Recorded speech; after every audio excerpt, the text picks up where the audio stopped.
Bonjour à tous, today we're going to talk about French pronunciation, and to do this I've picked 10 French towns and cities English speakers find particularly difficult to pronounce for one reason or another. So we're going to talk about why those French towns and cities are pronounced the way they are. Of course, I can't give you any feedback on your pronunciation via YouTube, so if you'd like to know where you're at with your French pronunciation or any other aspect of your French for that matter, I recommend you check italki out. On italki, you'll find loads of native French teachers giving one-to-one lessons at reasonable prices. So if you're interested, click on the link in the description, and by clicking on that link, you'll also get a discount on your second lesson with them. So what are the French towns and cities you're most likely to mispronounce? Let's start with Quimper, because Quimper is in Brittany, which is where I'm from, and I know firsthand that loads of English speakers pronounce it wrong. It's very common to hear them talk about Quimper as Quimper because they just apply the English pronunciation rules, but it doesn't work that way. It is pronounced Quimper. Quimper. So why is it pronounced Quimper? Well, the U after a Q is always silent in French. So you wouldn't get quoi, but que. And I and M, when they occur together, are often pronounced un and not im. When the letters I and M are followed by a consonant other than another M, they create the vowel sound un, like the French number un. Quimper. And the ER at the end is pronounced R and not E, like it would be, for example, in a French verb. You know, like the infinitive of French verbs ending in ER is pronounced E, but in Quimper, it is pronounced R. In other words, the E and the R are pronounced separately, not as a vowel sound. So, Quimper and not Quimper or Quimper or anything like that. Just Quimper. The second one on the list is Caen. Caen. And not Caen or Caen, but simply Caen. Just like the French word for when, which is spelled Q-U-A-N-D. Caen. So in other words, the E in Caen is silent for whatever reason. Caen. And in case you're interested, Caen is a French city you'll find in the north of France in Normandy. And number 3 is rather tricky as well. It is Reims. Reims. Reims is located approximately 80 miles northeast of Paris. Paris. Oh God, these are tongue twisters, I swear. 80 miles northeast of Paris. And it is tricky because, as you may know, very often in French, when a word ends in a consonant, that consonant is silent. So when a French word ends in an S, that S is usually silent, but not in Reims. And the other tricky thing about Reims is the fact that the letters E, I, and M create a vowel sound, which is un, same as the French number 1 again. Un. So we get Reims. Reims. Repeat. Reims. Number 4, we have Metz. Metz. Metz is also located in the northeast of France, and it is pronounced just like the English word mess, as in you've made a mess. So what this means is that the T is silent and the final Z is pronounced as if it were an S, or 2 S's for that matter. Metz. And number 5 is Troyes. Troyes. Troyes is also located in the northeast of France. I don't know why, but out there, they seem to like names that are unpronounceable. But anyway, because they all seem to come from that area. Troyes. So Troyes is spelled T-R-O-Y-E-S, but is pronounced like the number 3. So it is pronounced as if it was spelled T-R-W-A. So what this means is that the letters O and Y create the vowel sound wa, wa, and the letters E and S are silent. Trois, like the French number 3, trois.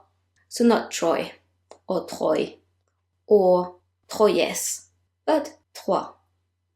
Number 6 is not anger or angers. I swear everybody that lives there is not angry, but it is Angers. Angers. So when the letters A and N occur together in French, they are often pronounced en. This is the case if they're followed by a consonant other than another N. En. En. Similar to A and N in the English word restaurant. En. En.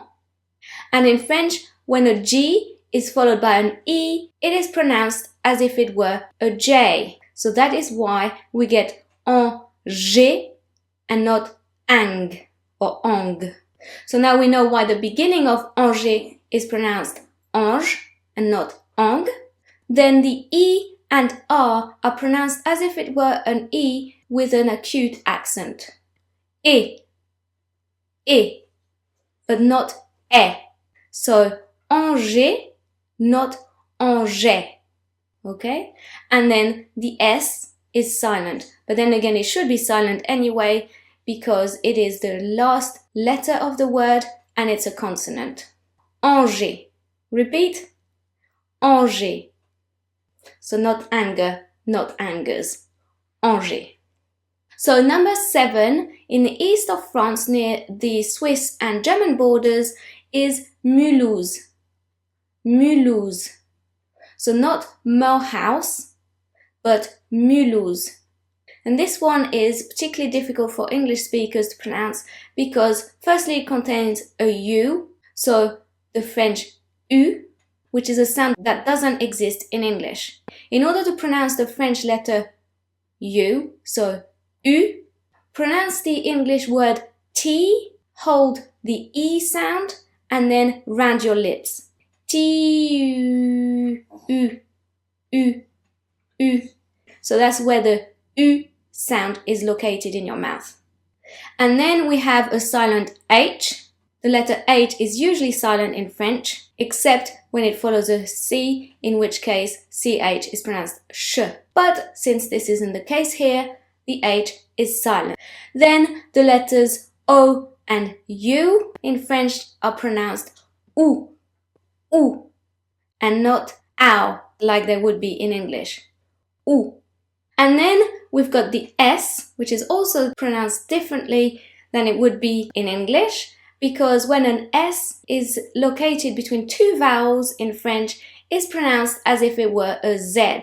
So it's pronounced Z and not S. Mulhouse.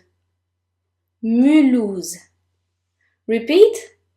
Mulhouse. Number 8, Tourcoing.